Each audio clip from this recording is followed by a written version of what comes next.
إنها الصورة الأولى التي تشد الزائر لأرض الصومال وتختزل معادلة الأمن المستتب في هذا البلد.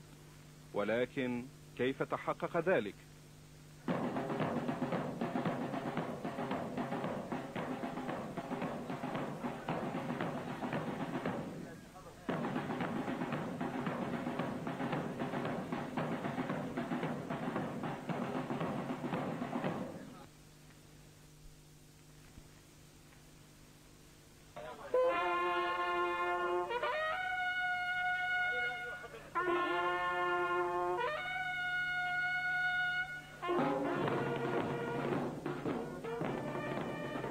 منذ إعلان إحياء جمهورية سوماليلاند وانفصالها عن الصومال في عام 91، وافق ممثل القبائل في مؤتمرهم العام الذي انعقد في بلدة بورعو على إنشاء مقومات الدولة وحل الميليشيات القبلية المسلحة ودمجها في جيش وطني.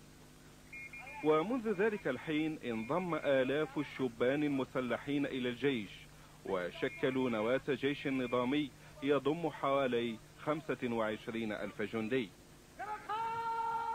وكما هو الحال بالنسبة لبقية مرافق الدولة والبرلمان والوزارات، فإن العامل القبلي يشكل ركيزة هذا الجيش، إذ تحظى قبائل إسحاق وجدبورسي ودهول بهانت وورزنجلي بتمثيل متوازن على مستوى قيادة الجيش وعدد الجنود.